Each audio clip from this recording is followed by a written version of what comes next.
Good morning, everybody, on this real chilly, cool, cold, rainy morning here at Djuma Private Game Reserve on our sunrise safari on Sabi Sand, South Africa. Good morning, everybody. My name is Cedric Dold, and behind the camera we've got Odie, and of course we are on Rusty this morning, and we've got Tess and Gat on Rusty. It is quite a cool morning this morning. As you can see, it's very overcast. We had lots of rain last night. We had around about 37 mils of rain during the night time. So yes, we do have our rain roof on, so we do apologize if you do see a pole or a rain roof in the shot, but it is just to make sure that we are going to be kept nice and dry, and the equipment itself. But as you know, please, this is live and interactive. If anybody's got any questions, any comments, suggestions, please go onto our social media, Twitter, hashtag WildEarth, or just go onto the webpage, wildearth.tv, onto our channel page, and make sure you do register there. And of course, everybody under the age of 18 years old, pop us an email at kidssquestions@wildearth.tv. And you can see a beautiful male wildebeest, a gnu, really much at Sandy Patch this morning, all by himself. Was enjoying this little open clearing. Nothing much further than other animals in this area, but as you know, this beautiful male wildebeest, they are very much territorial, so you'll stick around to these little open clearings and have little territories of their own. Luckily, if he's got some females coming across here, he will definitely try and keep them around in his area. That's of course if he's got good grazing ground, and the females will decide on that. But yes, thank you for joining us this morning, and please just send us some comments, suggestions, and of course any questions. Keep us on our toes for this morning, on this cool morning, and we'll try and keep everybody entertained, and hopefully we can find some amazing animals for you this morning. Well, as I said, we've already started with a nice old wildebeest, really just roaming through the area of Sandy Patch. And of course, just north of that, we had the fire from yesterday afternoon. But of course, with this good rain, it definitely put out any little bit of ambers that were around during the night, which was definitely a blessing. As you can see now, definitely busy kicking up some sand. He's going to most probably try and, sometimes he'll kick it up there, maybe do some droppings. Sometimes they'll also roll around in little sandy patches on the clearings. It's just the way they show, of course, the dominance and just leaving their territorial scent behind. Absolutely.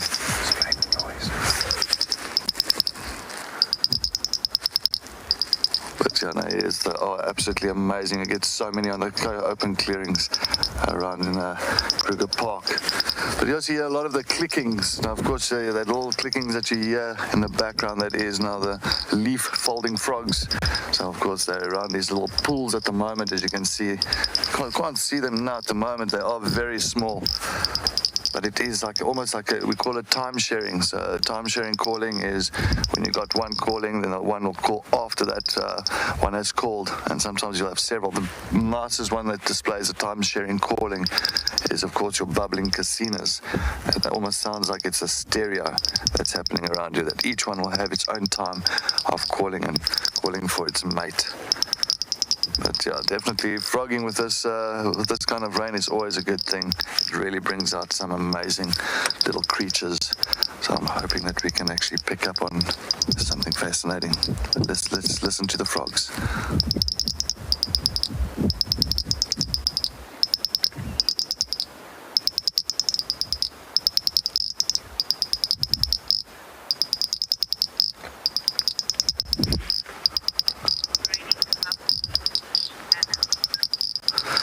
Anna, good morning. Yes, ready to bumble through the bush. I can't wait. Unfortunately, there is quite a few of the roads that's been closed, and as well off-roading for us today, most probably for the next couple of days due to the amount of rain that we did have and did receive. So Anna, yes, definitely, hopefully on the main roads that we can stick to and that's still open. We're hoping that we get some fantastic sightings around the area.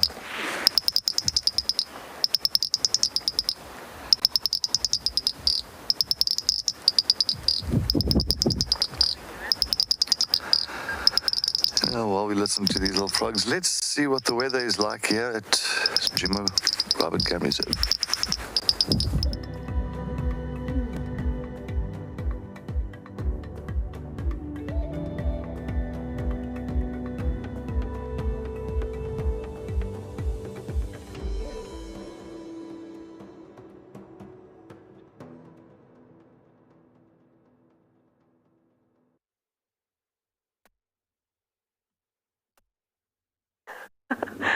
Good morning, everybody.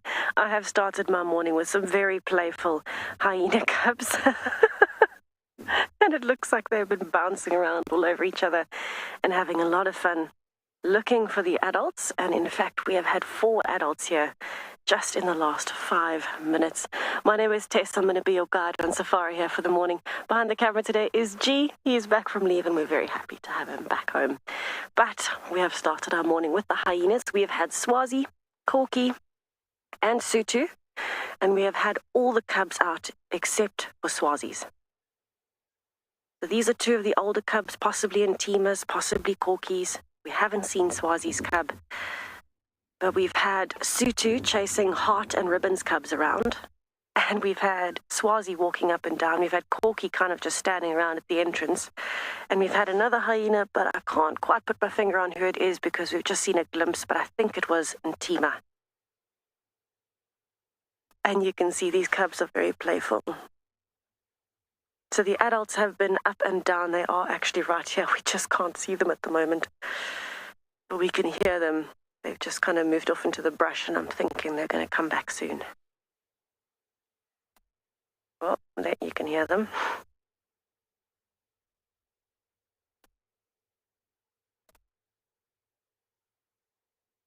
It is my first time having seen the den so active this morning, and unfortunately about 20 seconds before you came to me, all of the adults, oh, hello Heart's cub, all of the adults ran off into the brush.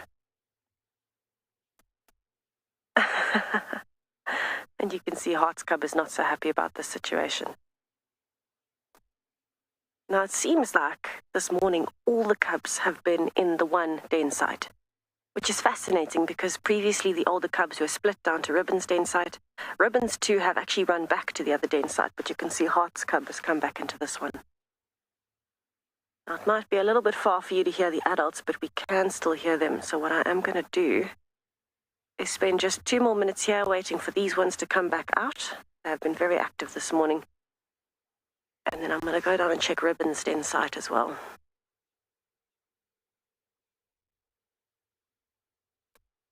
Ribbon, we have not seen yet. But Swazi actually walked down towards Ribbon's den site.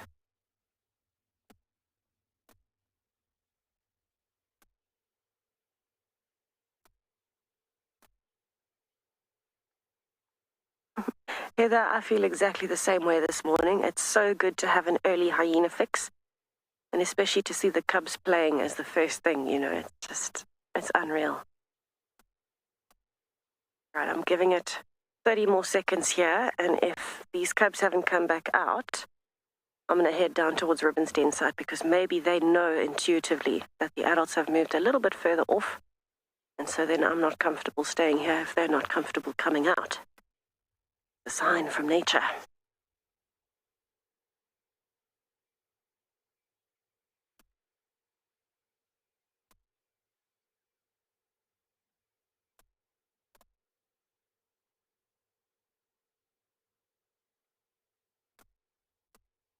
Now, it seemed like the adults heard something before they moved just off into the grass. And I'm not sure what they heard, but I have a feeling it's probably just another hyena coming along that they wanted to greet. Maybe Ribbon coming back or something like that, because it seemed like all the adults kind of rallied together a bit and then just moved a little bit off into the distance here. All right, if these cubs are not coming back out, I will be moving around to the other one. We have got the rain roof on, as you can see the bars. We had around 40 mils, just under 40 mils of rain at about 1 o'clock, 2 o'clock this morning. We woke up and it sounded like this massive storm. And in reality, it was just one of the hardest rains I think I've ever heard in my life. Oh, G might be about to get wet. Branch in the road. Thank you, G. Alright, let's amble down towards Ribbon's den site and see. I think they have gone down that side now.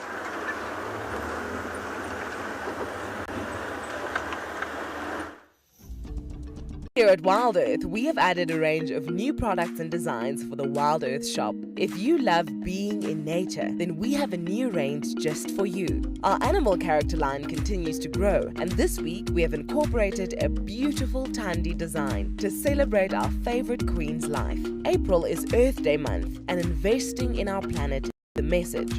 And finally, there's a range just for our very own WildEarth explorers. Head over to our shop now and see what you can find. There's a big male leopard coming this way. Been waiting for a sighting of the two of them like this together. As you can see, we're sitting with the Duke of Djuma, Tingana, who is busy surveying his territory as the sun begins to set on another day in South Africa.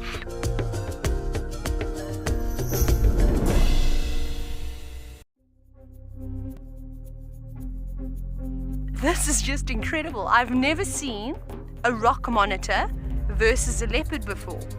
Now, unfortunately, this monitor does not stand a chance.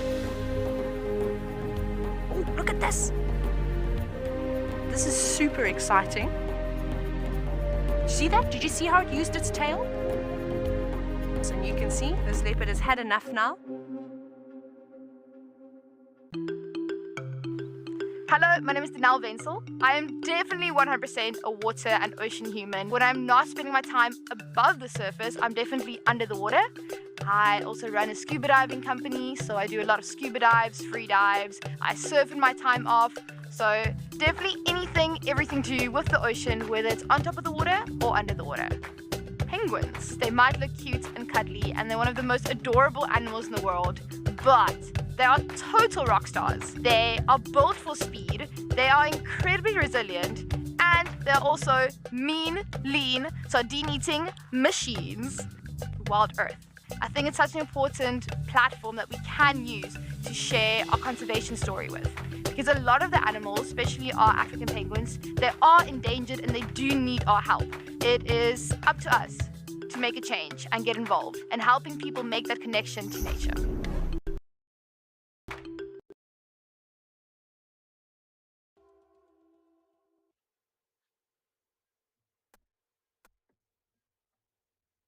I think I might have to consider changing back to a very wet hat just because it's the lucky one.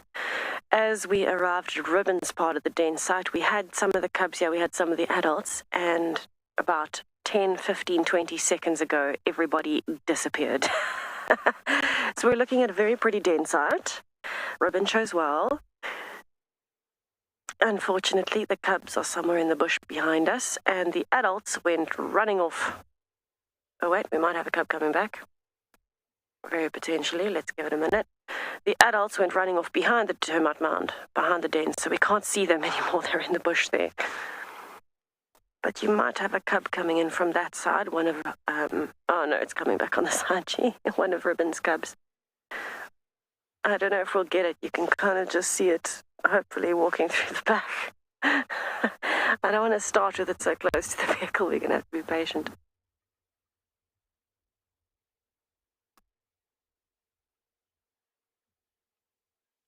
Yeah, here come the cubs. Red Ribbon has a different den site because the cubs are slightly older than Corky and Intima and Swazi's cubs, so her and Heart have been sharing a den site, but the cubs have been moving freely between this den site and the other den site. You might just find with a bit of discipline, if they get too rough with the very tiny cubs, the mothers push them off and they'll come back to their own separate den site.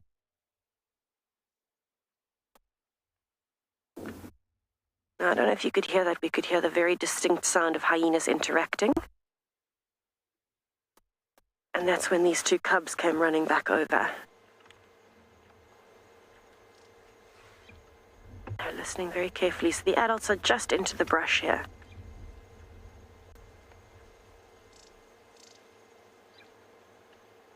Let's just have a listen in case they make the noise again.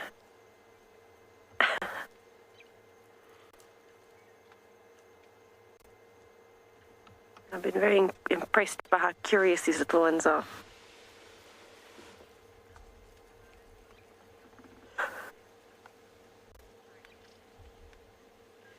Hyena D. No, they're not old enough to be able to survive if something happens to Ribbon. And that's because hyenas have one of the longest suckling periods of all the predators. It's over a year. It can extend up to a year and a half. Now, as much as they are eating meat, they really do rely on that milk. And so, unfortunately, they would not survive at this age. However, I know that the situation was a bit different. So, for example, when Pretty died and Swazi and Ndebele were young, Corky kind of took them in. She didn't suckle them, but she kind of took them in. I have a feeling Ribbon's cubs are still a little bit too young for that. But they do have the support of the clan. I mean, we've just had Swazi reveal himself as a mother. So anything's possible, I suppose, with the Djuma clan in particular. All right, they have gone back towards the other den site. I'm going to amble back that way. They're making me work for it this morning. See if we can figure out where the adults have gone as well, because we can hear them, we just can't see them, and we don't know what's happening, but it sounds like an interaction between adults. I don't know what's going on. Maybe Ribbon's coming back. Corky is quite tough on Ribbon. Naturally, she's been overthrown, right? So she's naturally quite tough on Ribbon. Ha! Little hyena fix for the morning. Love it. I can see an adult back at the den site, so it seems like we're just doing a bit of musical dens this morning. Maybe a lot of musical dens this morning. I'm going to go around this way. The main path. It's the first time I've arrived and seen 4 adults and every cub except Swazi's. And I think it's just because Swazi's cub is so young that it stays inside.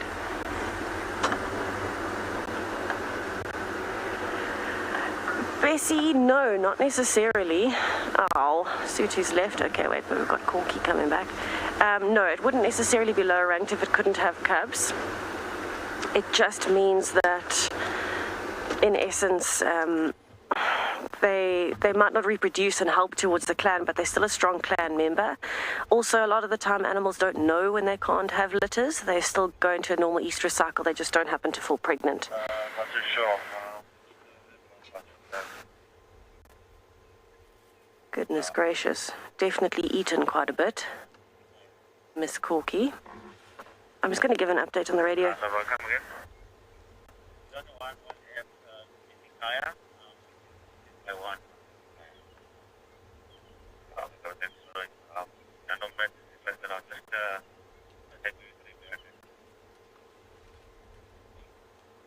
That's fine, they're actually chatting amongst themselves. No need for me to update. Right, let's see if the little cubs come out.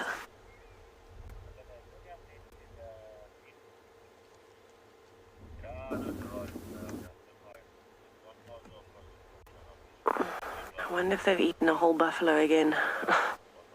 Oh, here comes another adult. Okay, so everybody's coming back. The interaction must be done.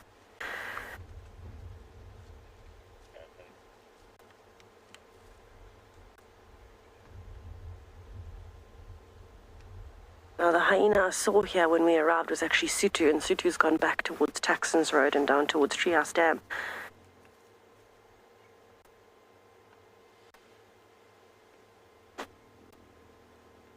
You might be able to hear the growling. Corky is growling. Because she's lowered her head and her ears.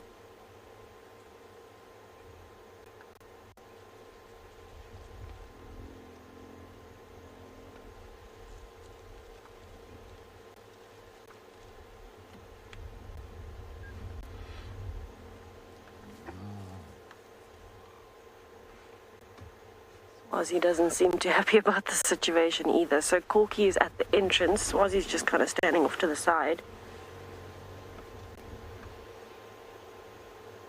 But they seem to be... Corky's almost growling into the den's entrance. I don't think you can hear it because of the weather today. It's quite windy and mizzly and all of those things. But there's something going on here that I can't quite figure out. You can see how she keeps looking around. There must be something happening in this block that they're not happy with. Oh, here comes a cub. This is Heart's cub, I think, based on the little mohawk. And there's the smaller cub.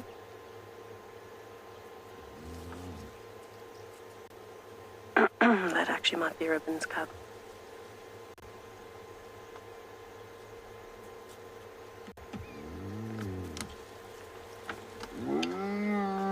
Oh, right behind the bar. Oh no. Ozzy's not happy about the situation. She's trying to discipline the cub. Trying to get it to stop suckling.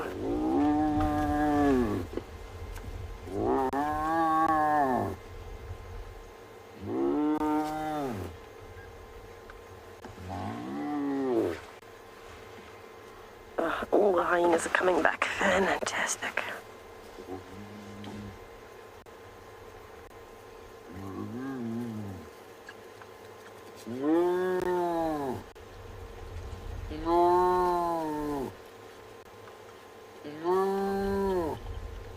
It's fascinating. Swazi's letting the other cub suckle.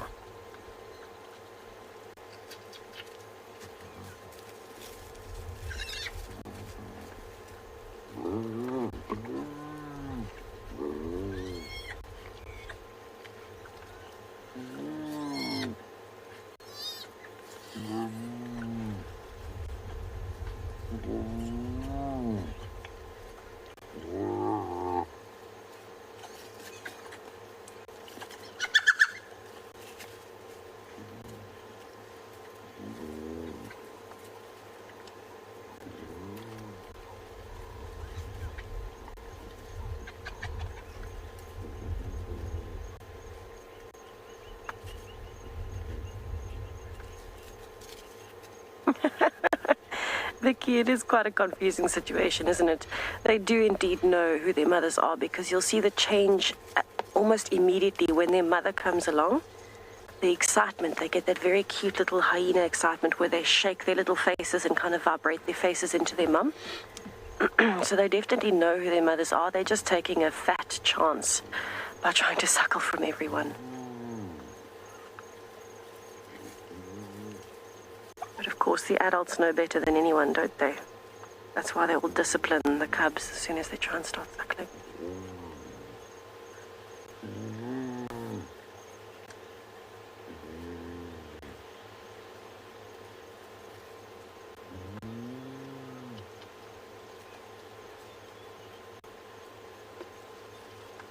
Got another adult coming back as well.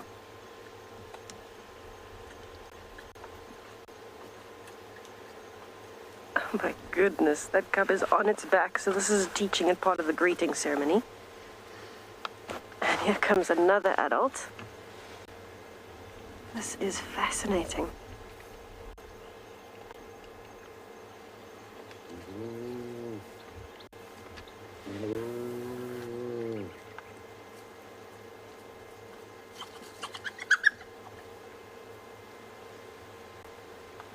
Miss Ribbon, it's good to see you. She is coming up the side, so we might see her approaching the entrance soon. Djuma looks quite happy, though. Kim, isn't it fantastic? And Djuma and Corky at the entrance. Ribbon coming up the side. I don't know if you'll be able to see her. Let me duck down. Miss Ribbon. It's the first time I've seen her in about a month and a half.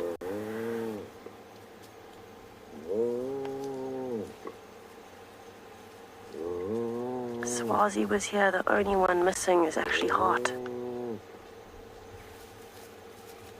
She's probably off on an adventure. Oh, we have another adult. Hang on. We've got the whole clan here.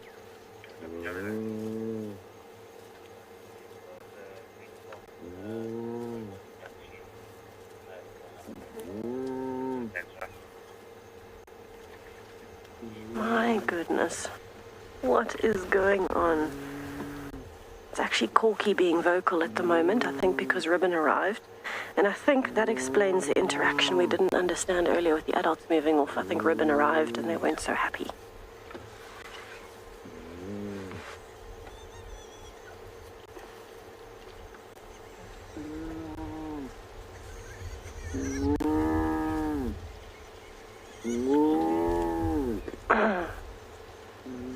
Ndebele, absolutely. Shreyas, thank you. You're absolutely right.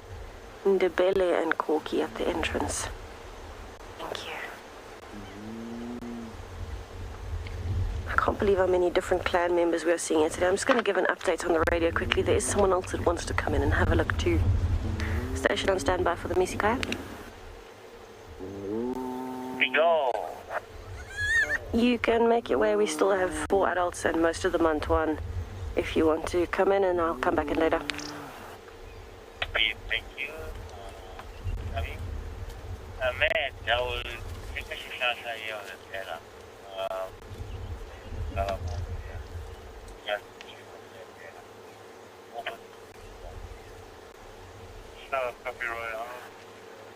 Wow, this is fascinating. So Corky has laid down. I think she's wanting her cub to suckle.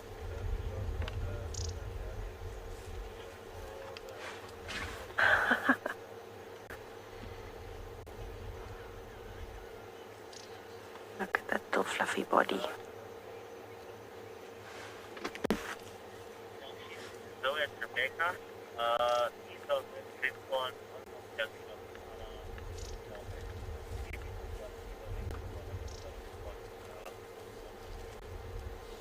Right, so we are going to make space for another vehicle, purely because this is absolutely incredible to see. But they're not close by yet, so as soon as they get here, we'll be moving out, just to let you know. But I heard amazing things on the radio yesterday. You know, guides work their entire careers looking for interactions like this and never see them. So everyone comes to Djuma just for our clan.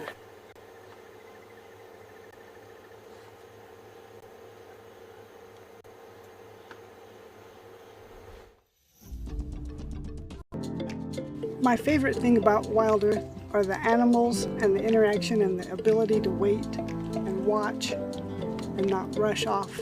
You get to watch their behavior and learn about the individuals. I would like to see the hyenas at the hyena den, and I have. They're there. Look at that. If I could be any animal, I would be a cheetah. I would love to run fast. Free Me Wildlife as an organisation is a value-adding service to the communities of KwaZulu-Natal. We are a professional wildlife rehabilitation centre. We work with compromised Indigenous wildlife, and our whole goal is to return these animals back into the wild as wild animals. To get involved with this initiative, go to our Facebook page, Free Me Wildlife. Alternatively, you can go directly to our website, freemewildlife.org.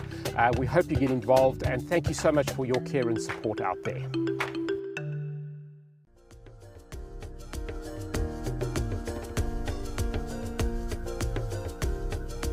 We have got an epic battle going on between a pirate fly and a drop-tail ant. Look at that, look at that. So what's happening is these ants are moving from one side to another, and these pirate flies are trying to steal the baby ants. My name is Tessa. I studied animals and insects, and I specialized in African vertebrate biodiversity. But first and foremost, I am a naturalist here at WildEarth. What inspired me to become a naturalist was a combination of a childhood love and passion for wildlife from our family holidays. It just became this amazing passion, and it ignited this fire that just would not go away.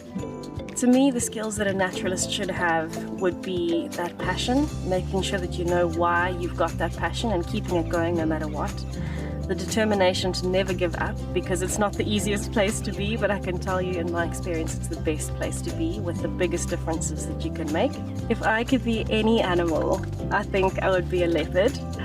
To me, they're the perfect combination of elegance and power and determination and independence, and yet just so beautiful.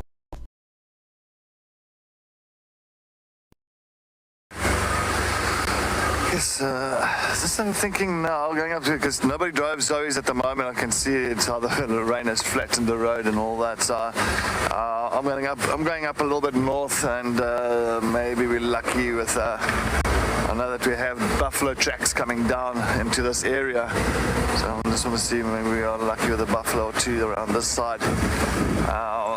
It is, as I said, the weather is a little bit grim at the moment, but it's all right. It's pleasant enough to really look and drive around.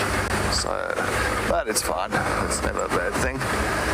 Just hoping for a nice little leopard in the tree. It would be absolutely fantastic. It'll make my morning. Especially that, as I said, the grass is so wet. They just don't want to lie in this grass. But of course, in the area of Shadulu or Tortoispan, this is pretty much part of their territory. Yeah? So I'm just looking around. And that's on top of termite mounds as well, so because it's not in the grass, I might maybe lucky enough to see them on top of the mounds, lying on top there. But yes, fantastic. I'm glad Tess got all the hyenas and all their cubs. It looks like a huge family reunion at the hyena den, at the Djuma clan, which is always a nice thing to see. Actually, with the rain, the hyenas are quite active. I mean, I remember this yesterday afternoon. I mean, we had that real huge downpour, and then I went to the hyena den yesterday afternoon, and all of a sudden got Corky heading Tima there. I did not even get time to go even further to the other hyena den. I wouldn't be surprised if Hart or Ribbon was at that side. So it just shows you that. So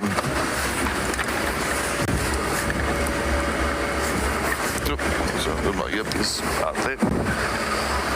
It shows you maybe the rain actually changes them a little bit and heading back to their den sites. Maybe they actually prefer it that way, feel a little bit more comfortable. The cubs feel a little bit more comfortable. Never know, but it's just nice and cool. So I think they're taking that opportunity.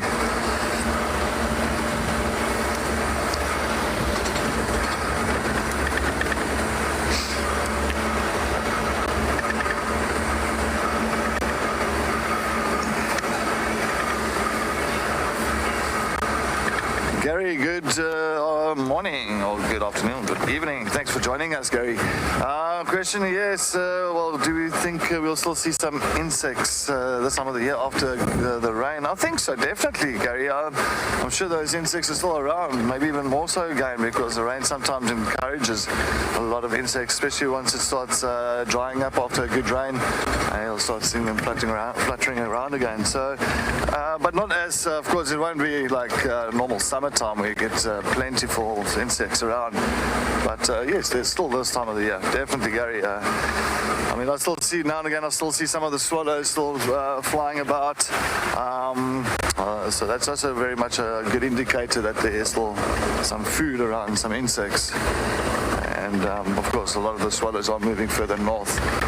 But yes, definitely you'll still see it. I'm actually trying to look, but you won't find now like maybe like the shongololos, you know, the millipedes. I think millipedes, I think this time of the year you'll see a few of the millipedes. It's a big, like long black, almost looks like a worm, but quite thick and quite hard.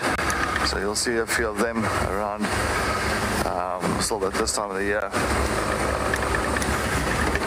Just taking a look where we can get.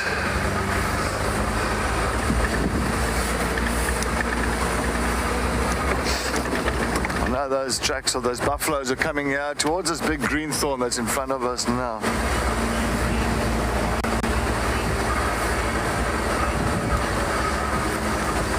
Samantha, good morning. Insects die out a really live a season, and then of course they'll produce their eggs, and then they'll die out. So no, they don't migrate, or they don't hibernate or anything like that. They'll just die out for the season, end of the season. So yeah, it's pretty much a seasonal insect. So yeah, it's. So I just want to take a look where these buffalo tracks went here. But yes, I'm going to see if we can find some insects around here. I don't think I haven't seen too much at the moment. I haven't really, I'm trying to witness these, see if I've got some insects roaming around on the ground. Yeah, I still see the monarch butterfly. Now and again I see that beautiful monarch, and also the guinea fowl butterfly. So the guinea fowl butterfly, really much a brown one with a lot of little white speckles. And yeah, I still see them around. I just want to take a look here. Sorry, I just want to take a look. I see there's a buffalo tracks going in here. I just want to see if I can find there. I think there looks like under the tree there. Just want to go a little bit forward. Yeah, that's him. I see the oxpecker flapping around there. Just want to see if I can get a nice shot here. Yeah, I can just see his head. Tell me, Odie, if it's good. There you go. Nothing. Anyway, at least we've got a nice male buffalo. Sorry, I just want to get a nice male buffalo that's actually just sitting or lying down under one of the combretums. You can see him just there with a lot of little oxpeckers. Nice to see a big male buffalo around this side. I wonder if it's the one that's got that half horn. I'm going to take my binocs out quickly.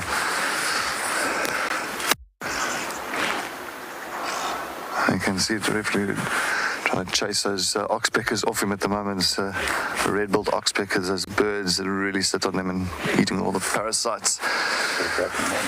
It's the one broken horn, eh? Yeah, it is. Okay, so yeah, we know this male. We've seen him a few times here already. It's a male that's got just the left side. I think the left one is broken. Yeah, it's left. Yeah, you can see. But these boys, of course, really much, we call them dugger boys, meaning muddy boys. You don't want to mess with them. You don't want to walk into a buffalo as well. It's the last thing a person wants to do. Very much out of the big five, you're most dangerous on foot. Especially these old males that do not have the females. So these old guys like this now, they usually, the buffaloes in general gets to about 25 years old. And this male, of course, once they get to about 19, 20 years old, they start peeling away from those big breeding herds that pretty much travel through the Kruger Park or the greater Kruger Park. And you'll find that these guys will tend to be by themselves, or they'll join other males. Also other males, it's just safety in numbers. And they pretty much start retiring at about 20. So they don't have that energy and that stamina like the younger ones in those breeding herds, and they'll peel away. And that oxpecker is really irritating him. I thought he would actually love it at this point in time. But you can just see how grumpy they are. These are real grumpy animals.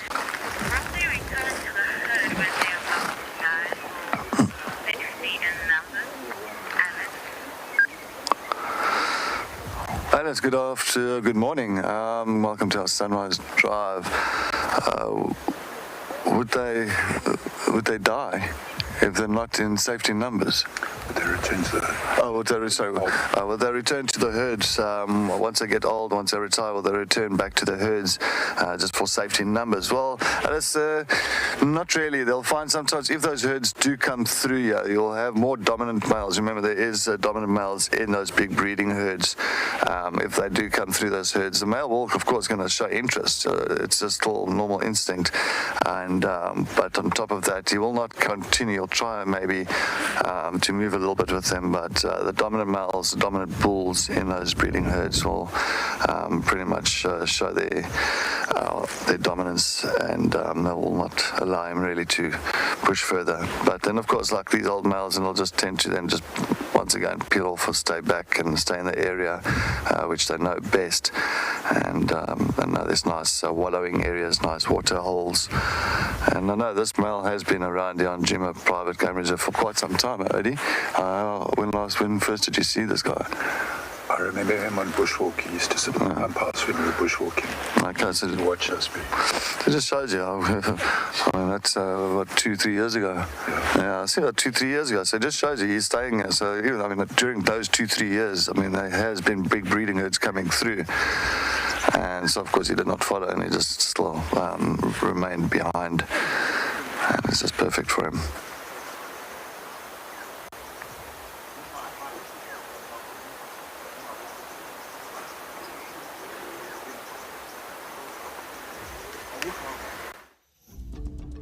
Over the past year, many WildEarth explorers have won life-changing travel prizes. Today I was told I have won the most amazing prize to go to Marataba.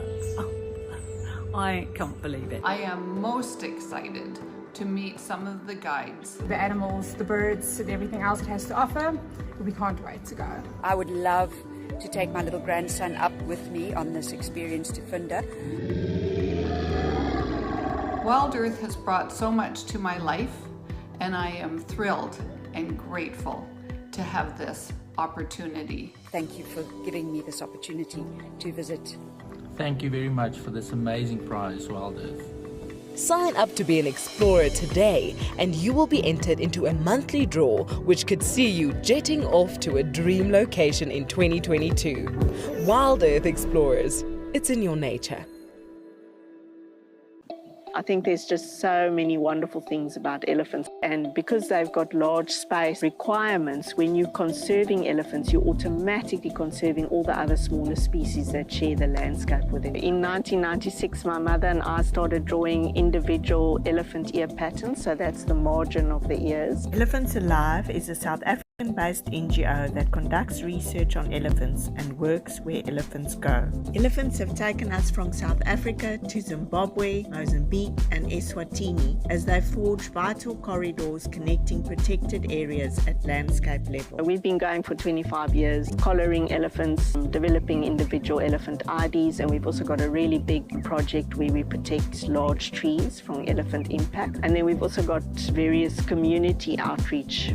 Our aim is to ensure the survival of elephants and their habitats and to promote harmonious coexistence between elephants and people. Find a way into the kill to eat, get their fill in there as well. But they're also going to be told off.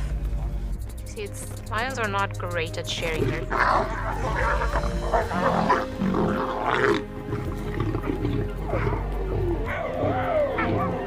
Okay, guys, let me just taking frustration out on the other lion, but you see, it was interesting.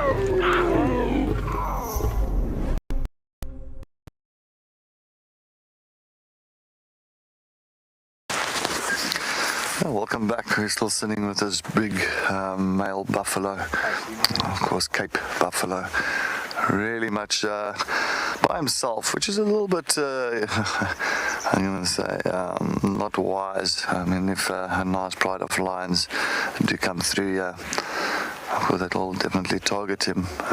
Being by yourself, you don't have that safety in numbers. That's why you'll find usually many times that these boys will actually join other males, and just to make sure that they do assist each other in case one gets brought down by a pride of lions. Usually they'll find that the others will turn around and try and chase the lions off. But being by yourself like this male, well, he's been by himself for quite some time, so I think he's definitely jippered the system of not being taken down by too many predators or being in any danger. I'm sure he's had encounters, but he is a big male. It's really a size that you don't want to mess with. If you find big males like this, almost a ton, you get to about 900 kilograms to a ton, so that is quite a fair size. But yeah, as soon as we're coming in closer into winter, so those big breeding herds will be coming through very soon.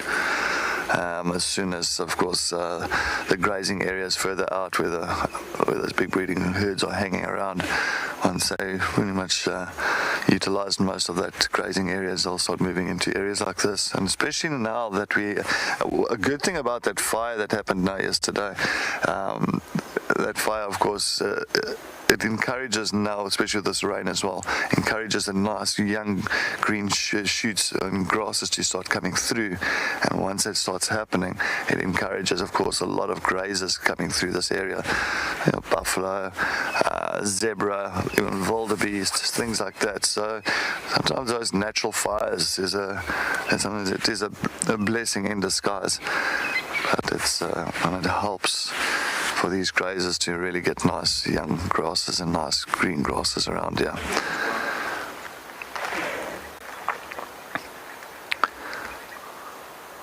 Unfortunately,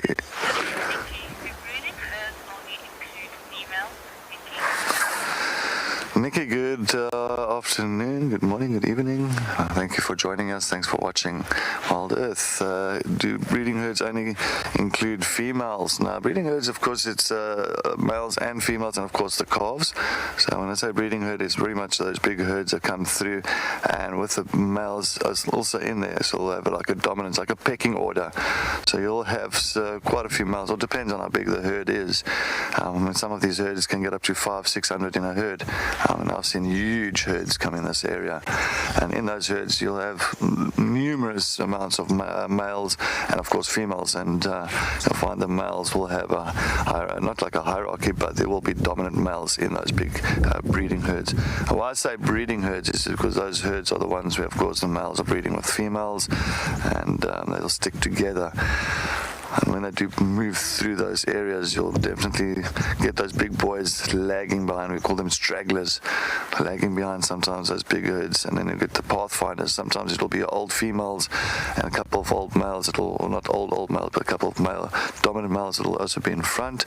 And we call them pathfinders. And they'll find the next path towards the next grazing areas, next watering holes. So I can't wait for those big breeding herds to really come through, all the big herds of buffalo. It's absolutely amazing really to see, and especially the dry times when they start running down for the water, and you just see this dust cloud like coming through and like rising from behind the bushes, and then you know there's a big herd that's coming down and running for some water.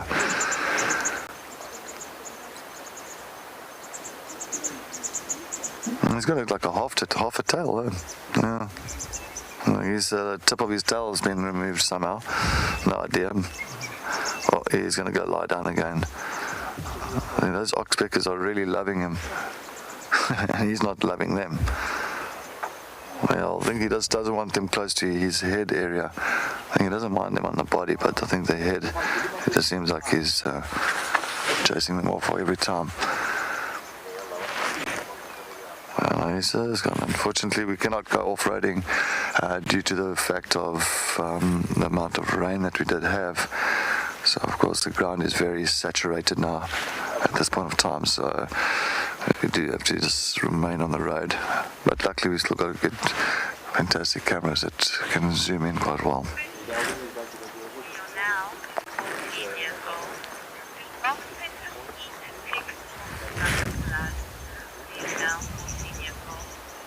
Danelle, 14. Yes, do oxpeckers eat ticks and blood off animals?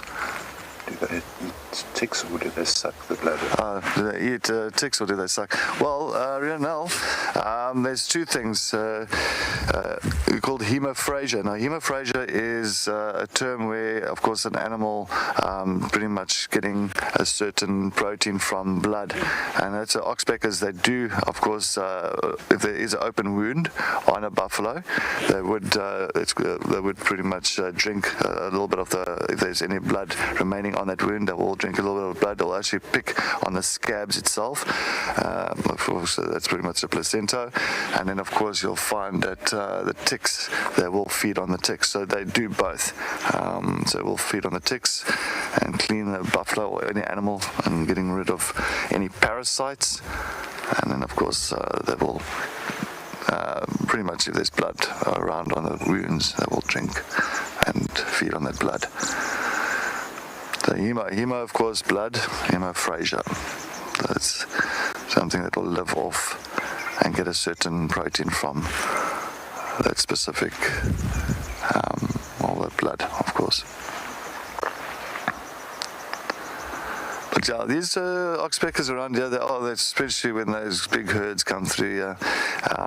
It's nice to look at those oxpeckers. Like, sometimes you see the yellow-billed oxpeckers, which is really more of the rarer kind compared to the ones that we have here. We've got the beautiful red-billed oxpecker, and they're both beautiful. I think to me, it looks like those are the yellow-billed oxpecker, uncommon here, but they are a little bit larger compared to the red-billed. But they do exact the same. How can I say?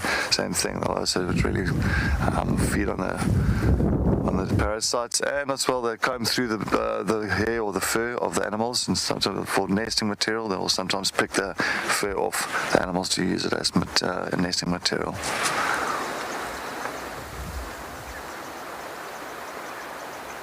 Now you can imagine doing a bushwalk now, and you're walking.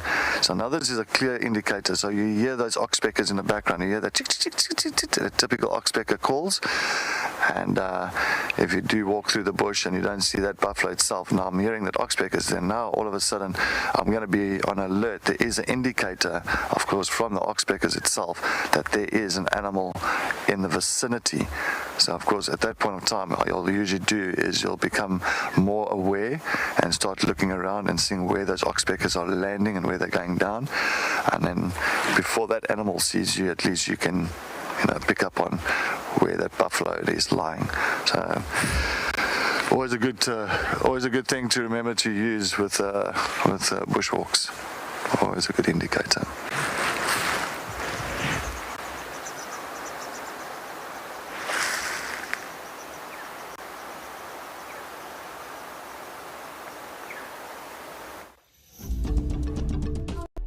At WildEarth, our explorers are treated to a weekly newsletter, bursting with fascinating features and never-seen-before snippets. Recently, we have added some brand new sections which we think you will love. Find out what happens behind the scenes with our crew when they are not live on WildEarth. Have a giggle at our moments of the week from both Safari and Penguin Beach. And Ranger Eric answers your questions with fascinating and in-depth explanations as to the whys and hows of nature. Wild dogs coming out of, or the puppies coming out of the den site making those very high-pitched noises. All of this and more delivered to your inbox every week. So what are you waiting for? Head over to our website, sign up to be an explorer, and join the adventure. WildEarth Explorers, it's in your nature.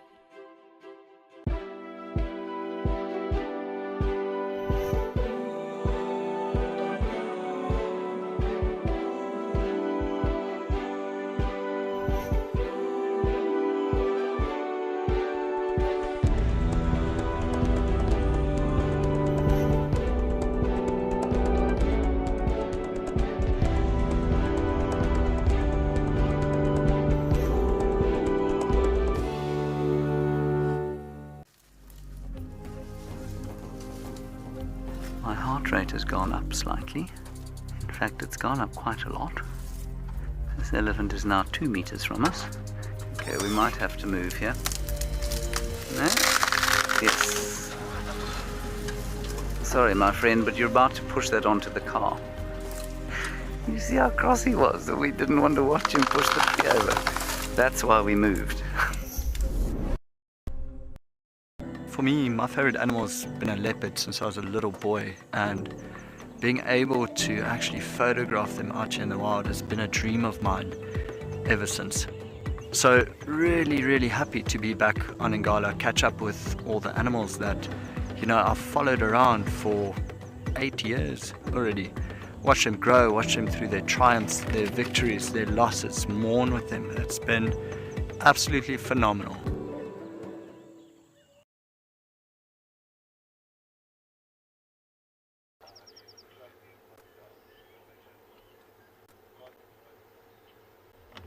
I'm trying to compare the weather situation at the moment at Twin Dams as to what it was yesterday, and it's actually quite a stark difference.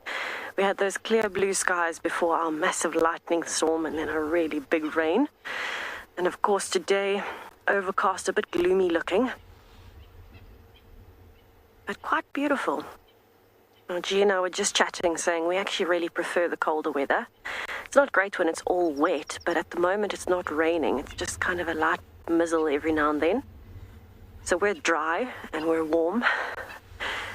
And we're hoping this means that there might be some predators out and about. But look at how much the water level has raised at Twin Dams. We had over 40 millimeters last night. We just had confirmation from Michelle. And we've had over 40 millimeters of rain in the last little while. That is quite impressive for this time of the year. It's autumn. We don't normally get rain in autumn. Our wet season is summer. We should be drying up, and every time we think it's drying up, this year we seem to be getting another fresh, massive amount of rain. And believe it or not, we have got more rain coming today, tomorrow, and Monday is what is forecasted. Isn't it beautiful? We were just starting to worry with everything drying up. The pans were all dry, and now everything is very wet again.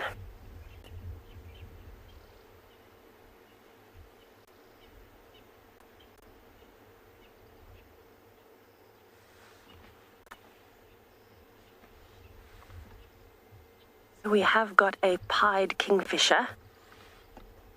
It's been kind of moving up and down, and it keeps coming back to perch in between hunting.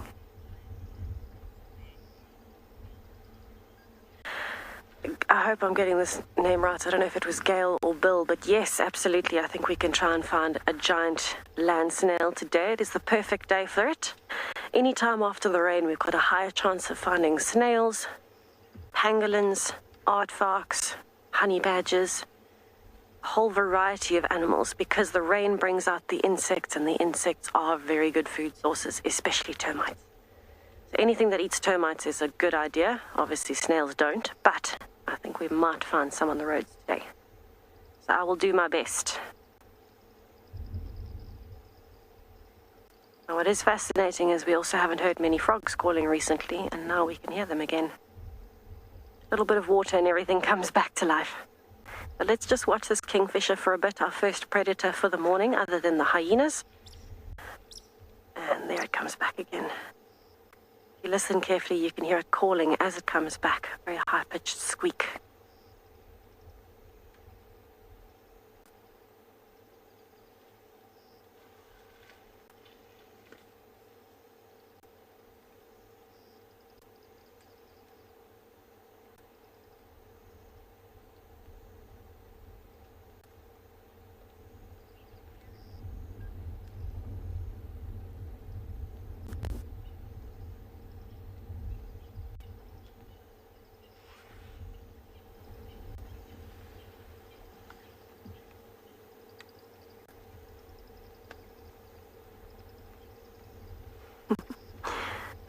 It looks so content, and it stands out so nicely with that stark black and white. And it's fascinating. This is one of the most numerous kingfishers in the world in terms of actual population size. So you'd think you'd see them a whole lot more, but we actually don't see them all together that often. But probably because a lot of the time people don't really spend as much time as they should around dams, you know. When you're guiding, you don't have an awful lot of time to sit around and wait for things if your guests are here for 3 or 4 days. But luckily for us, we don't have that problem. So we get to spend a lot of time. Oh, it's getting poised and ready there. We get to spend a lot of time with the smaller things, which is an absolute blessing.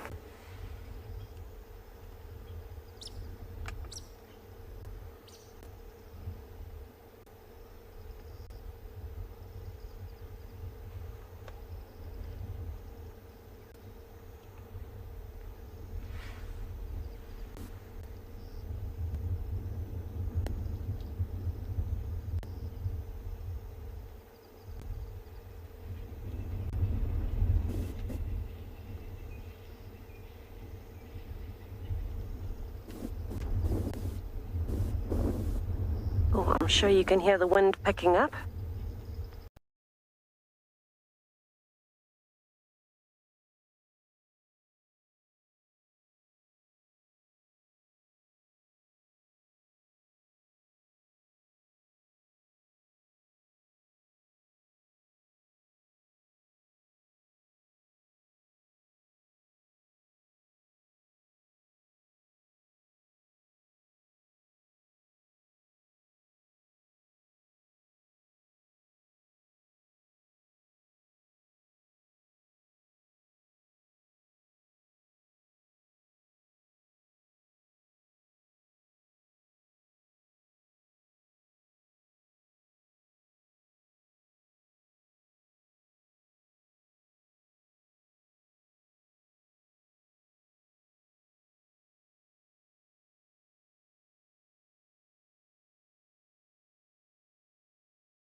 WildEarth explorers have a chance to join our naturalists in a monthly fireside chat.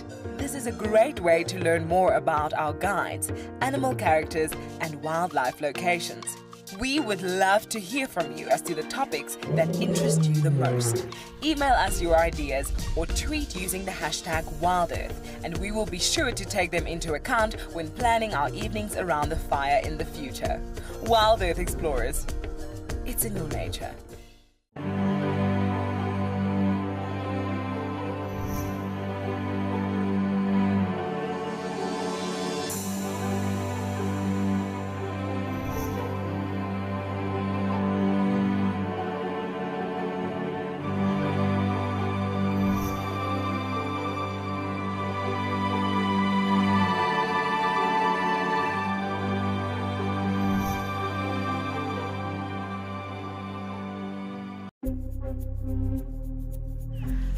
But I think that's him. I think that's the one I must. Okay, this is getting serious now.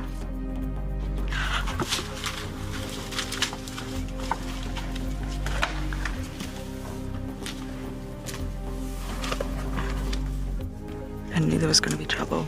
Too many bulls and must over one herd. Hi there, my name is Jason and I'm a camera operator for WildEarth. You really have to be invested in what it is that you are filming and capturing. You really have to learn how to be present in the moment, connecting with what it is that you are filming, and that is what is important for me. I absolutely love that I get to connect with so many different people from all around the world and share in unique and amazing experiences with them in real time, live, every single day, and I think that is absolutely amazing. It still amazes me that what I do brings even just a little bit of joy to the lives of people all around the world every single day. That is what really makes me so proud and leaves me fulfilled.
She just, for me, is just one of the most pretty females out here.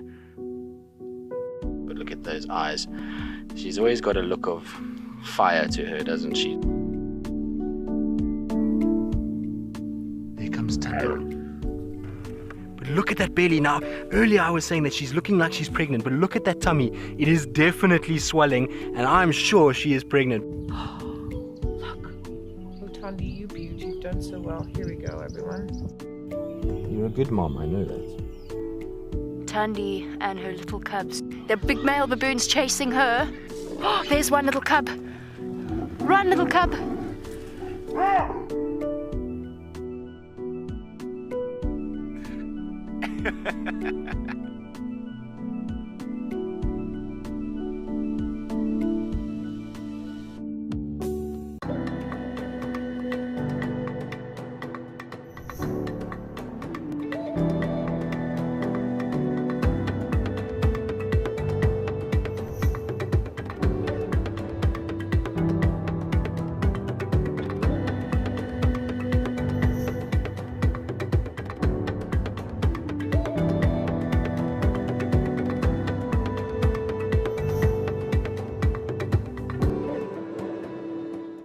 Myself and Sebastian were looking for the Birmingham Pride sub-adults, and we just found them stealing a hoisted baby impala carcass out of a tree. This is incredible. It's the first time I've seen one of these youngsters. Whoa! Quite a good chunk there. Nearly fell out doing it. She might fall backwards. She's actually lowering herself down the tree. It's the first time I've seen a lion do that in person. With the traditional stories, I've learned that it does have future and a past. If you follow it, you'll never ever go wrong in life. It's very important because it contains, of course, history background and the knowledge of the bush. In every family, they have so-called a tree or amarula tree. We'll go there and kneel down and talk to the tree and say, we want success in the family.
For those of you who love an adventure, we have some exciting news.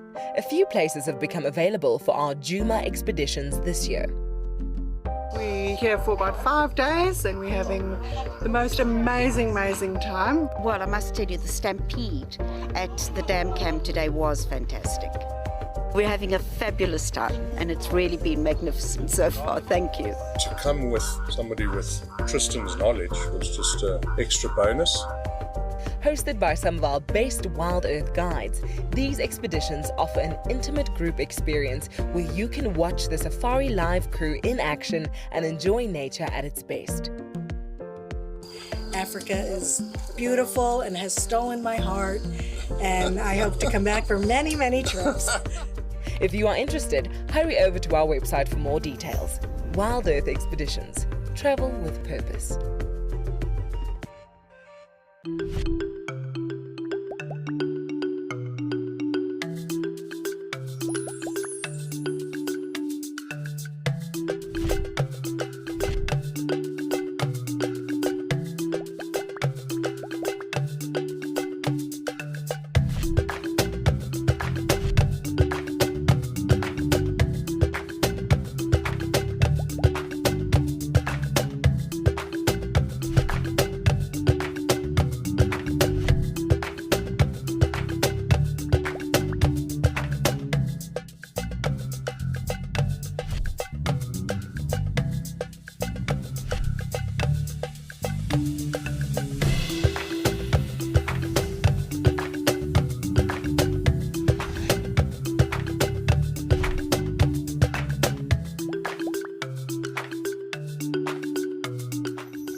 This is just incredible. I've never seen a rock monitor versus a leopard before.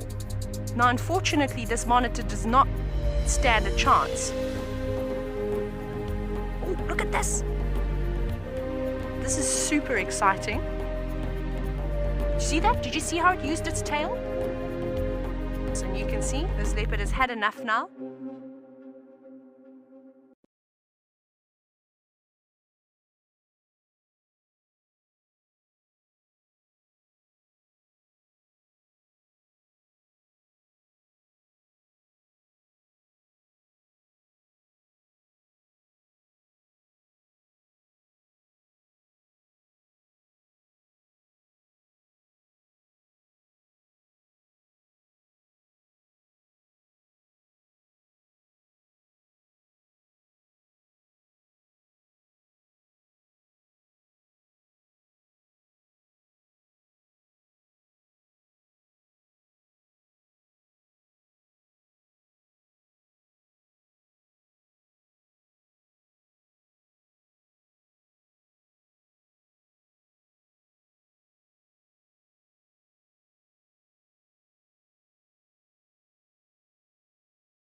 Here at WildEarth, we have added a range of new products and designs for the WildEarth shop. If you love being in nature, then we have a new range just for you. Our animal character line continues to grow, and this week we have incorporated a beautiful Tandy design to celebrate our favorite queen's life. April is Earth Day month, and investing in our planet is the message. And finally, there's a range just for our very own WildEarth explorers. Head over to our shop now and see what you can find. We all know that the kids of today are the future custodians of our planet. Helping them to fall in nature now will hopefully mean that they will conserve it in the future. On April the 22nd, it's Earth Day, and we have a special safari organized. For the first hour, we will only be answering questions from our WildEarth kids. So please make sure to watch the Sunset Safari on the 22nd of April and be ready with all your questions about our fragile but very special planet.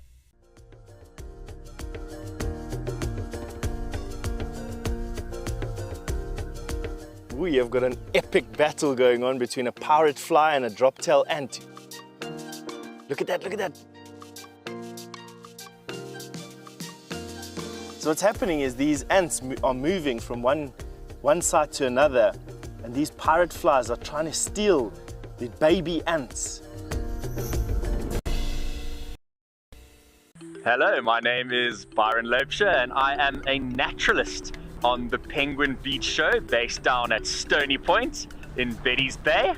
It is so awesome to be able to interact with viewers internationally, get to know people, answer questions and promote the conservation of this very special little species, the African penguin. My favorite types of questions to receive from viewers on the show are the more challenging questions. I really enjoy it when I don't know the answer to a question and I have to go back and research the answer and provide feedback to the viewer. I find that really awesome because we learn in the process. If you would like to ask me any questions, you need to register on the WildEarth website. Once registered, you can ask your questions under the live feed. Catch up with me on WildEarth Daily.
My favorite thing about WildEarth are the animals and the interaction and the ability to wait and watch and not rush off. You get to watch their behavior and learn about the individuals. I would like to see the hyenas at the hyena den, and I have. Look at that. If I could be any animal, I would be a cheetah. I would love to run fast. It always helps with sightings and is watched by lots of eyes. It's supervised by zoomies and it very rarely lies. What am I? There used to be a structure there, but isn't anymore. The thick knees like to hide in it, all snuggled on the floor. Where am I? If you can crack clues like these and many more, then join our special Easter treasure hunt and watch the guides fight it out to win the treasure. Find a way into the kill to get their fill in there as well. But they're also going to be told off. See, lions are not great at sharing their food.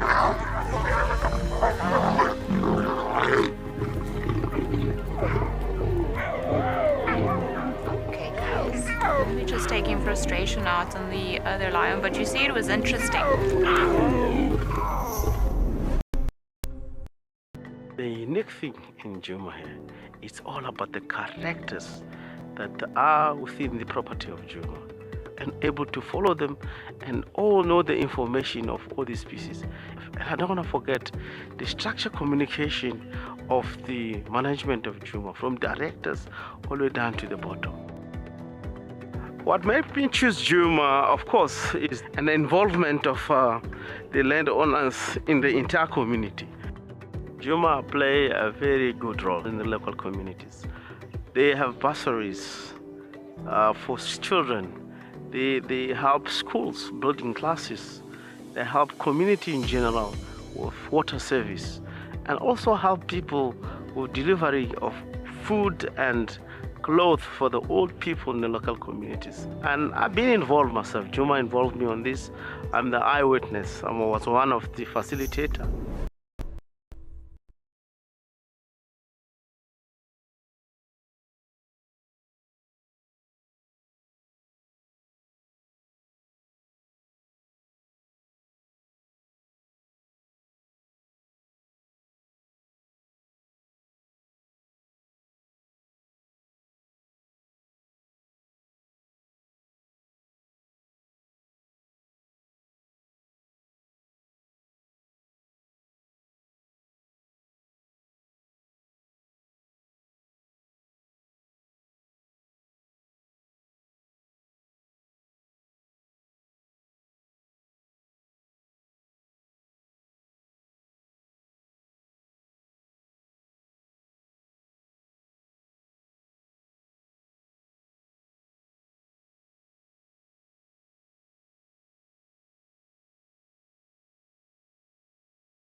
Over the past year, many WildEarth explorers have won life-changing travel prizes. Today I was told I have won the most amazing prize to go to Maritaba.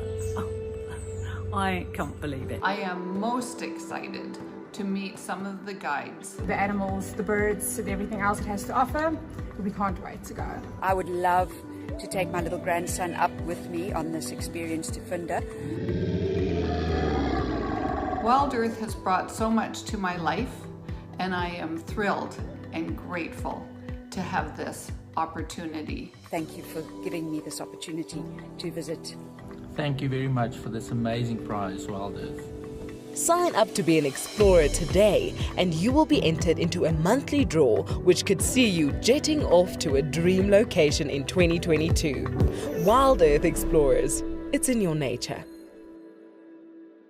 There's a big male leopard coming this way. I've been waiting for a sighting of the two of them like this together. She just, for me, is just one of the most pretty females out here. As you can see, we're sitting with the Duke of Djuma, Tingana, who is busy surveying his territory as the sun begins to set on another day in South Africa.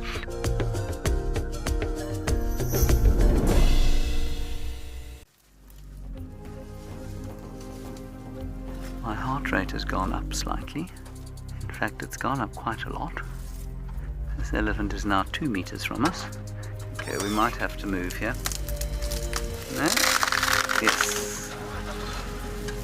Sorry, my friend, but you're about to push that onto the car. You see how cross he was that we didn't want to watch him push the tree over. That's why we moved. Ribbon is the matriarch and has recently been seen with injuries to her body. Corky was the previous matriarch and is believed to be taking back her status. Intima was born to Ribbon in February 2017 and also enjoys a high ranking. Heart is the next rank down, and named June is believed to be the lowest rank, easily recognizable by a floppy left ear.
At WildEarth, our explorers are treated to a weekly newsletter, bursting with fascinating features and never-seen-before snippets.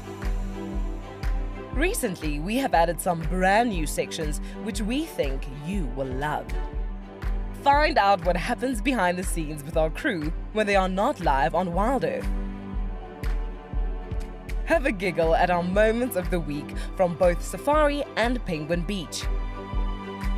And Ranger Eric answers your questions with fascinating and in-depth explanations as to the whys and hows of nature. Wild dogs coming out of, or the puppies coming out of the den site making those very high-pitched noises. All of this and more delivered to your inbox every week. So what are you waiting for? Head over to our website, sign up to be an explorer, and join the adventure. WildEarth Explorers, it's in your nature.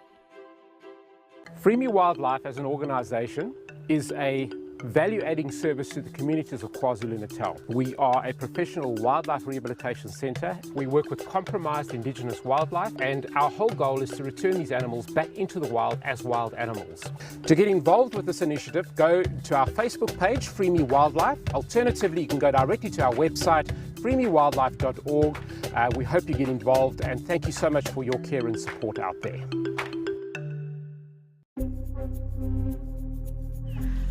But I think that's him. I think that's the one I must. Okay, this is getting serious now.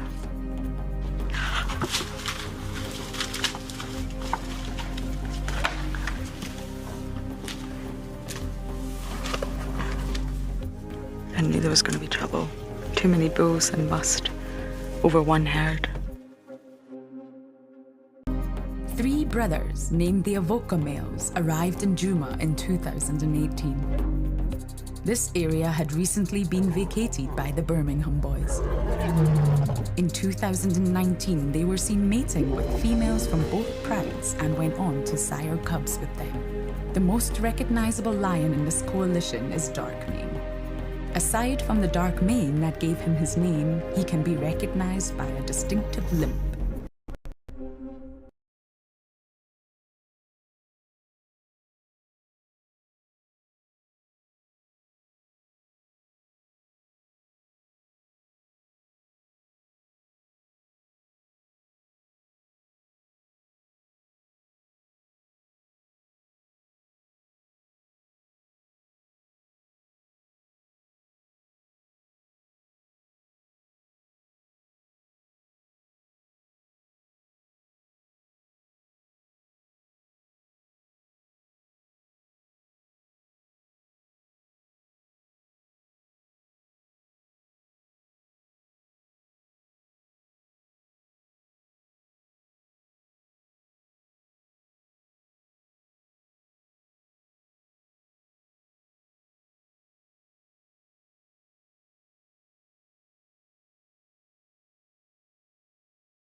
WildEarth explorers have a chance to join our naturalists in a monthly fireside chat.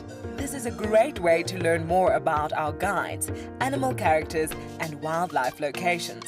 We would love to hear from you as to the topics that interest you the most.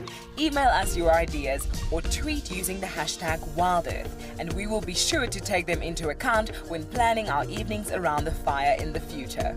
WildEarth explorers, it's in your nature. I think there's just so many wonderful things about elephants, and because they've got large space requirements, when you're conserving elephants, you're automatically conserving all the other smaller species that share the landscape with them. In 1996, my mother and I started drawing individual elephant ear patterns, so that's the margin of the ears. Elephants Alive is a South African-based NGO that conducts research on elephants and works where elephants go. Elephants have taken us from South Africa to Zimbabwe, Mozambique, and Eswatini as they forge vital corridors connecting protected areas at landscape level. We've been going for 25 years, collaring elephants, developing individual elephant IDs, and we've also got a really big project where we protect large trees from elephant impact. And then we've also got various community outreach. Our aim is to ensure the survival of elephants and their habitats, and to promote harmonious coexistence between elephants and people. Myself and Sebastian were looking for the Birmingham Pride sub-adults, and we just found them stealing a hoisted baby impala carcass out of a tree. This is incredible. It's the first time I've seen one of these youngsters. Whoa! Quite a good chunk there. Nearly fell out doing it. She might fall backwards. She's actually lowering herself down the tree. It's the first time I've seen a lion do that in person. For me, my favorite animal's been a leopard since I was a little boy, and being able to actually photograph them out here in the wild has been a dream of mine ever since. So really happy to be back on Ngala, catch up with all the animals that, you know, I've followed around for 8 years already. Watch them grow, watch them through their triumphs, their victories, their losses, mourn with them. It's been absolutely phenomenal.